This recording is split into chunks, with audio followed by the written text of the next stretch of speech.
오늘은 6월 11일 토요일입니다. 오늘 우리에게 주신 하나님의 말씀은 사도행전 9장 10절에서 18절까지의 말씀입니다.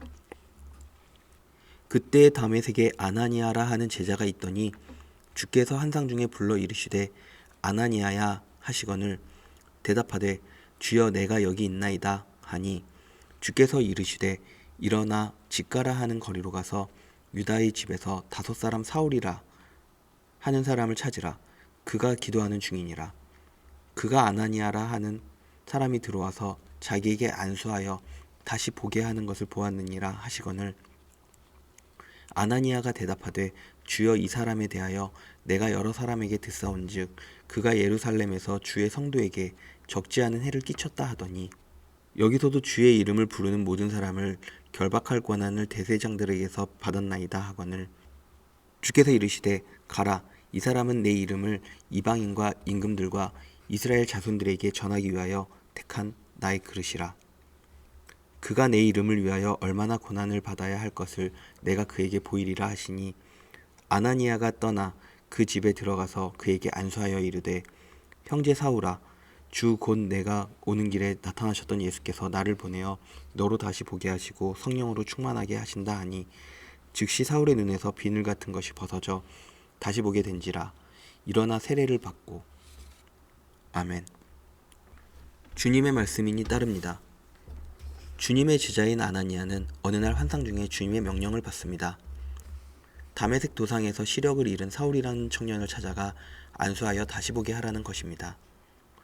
아나니아는 사울이 어떻게 해서 앞을 못 보게 되었는지 자세히는 모릅니다. 그러나 그가 교회를 없애고 예수 믿는 사람들을 잡아 죽이겠다고 살기등등해서 날뛰던 자라는 사실은 분명히 알았습니다. 그래서 사울의 시력을 회복시켜 주라는 주님의 명령을 이해할 수 없고 서뜻 동의할 수가 없기에 주저했습니다. 왜 우리를 핍박하고 결박하려는 원수 같은 자를 안수하여 눈을 뜨게 해야 하는가? 눈이 먼 사울을 그만두면 그래서 더 이상 악한 짓을 못하면 그것이 교회에게 결국 좋은 일이 아닐까? 그렇게 생각했을지도 모릅니다. 그런데 주님은 그 위험천만한 사람에게 갈 뿐만 아니라 안수까지 해서 다시 보게 하라는 것입니다.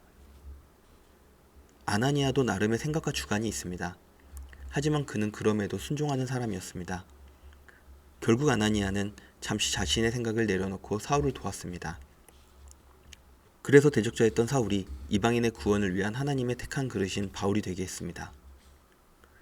나는 이해가 안 되어도 그냥 주님의 말씀이니 순종하는 것이 믿음입니다. 엄밀히 말하면 이해할 수 있는 것은 믿음의 대상이 아닙니다. 믿음이란 이해할 수 없기 때문에 필요한 것입니다. 하나님은 그 어떤 종교의식보다 순종을 기뻐하십니다. 우리가 이해하지 못할 때에라도 순종하면 우리를 사용하십니다. 아브라함은 100세에 얻은 아들 이삭을 제물로 바치라는 하나님의 명령을 들었을 때 하늘이 무너지는 것 같았습니다. 하지만 아무런 대꾸 없이 말씀에 순종하여 믿음의 조상이 되는 복을 얻었습니다. 하나님의 뜻이 우리의 지식과 경험으로 이해되지 않을지라도 그것이 하나님의 뜻이기에 받아들이고 순종하는 것이 신앙생활입니다. 하나님의 생각은 우리 생각과 다르며 그분의 길은 우리의 길과 달라서 하늘이 땅보다 높듯이 하나님의 길은 우리의 길보다 높고 하나님의 생각은 우리 생각보다 높습니다. 이해되지 않을지라도 하나님의 말씀에 순종하는 사람입니까? 기도하시겠습니다. 제사보다 순종을 기뻐하시는 하나님, 아나니아처럼 주님의 말씀이기에 전적으로 순종하는 자가 되기를 원합니다. 그래서 우리가 알지 못하는 하나님의 선한 일에 동참하게 하옵소서. 나를 내려놓고 순종함으로 복을 얻는 자가 되게 하옵소서. 예수님의 이름으로 기도합니다. 아멘.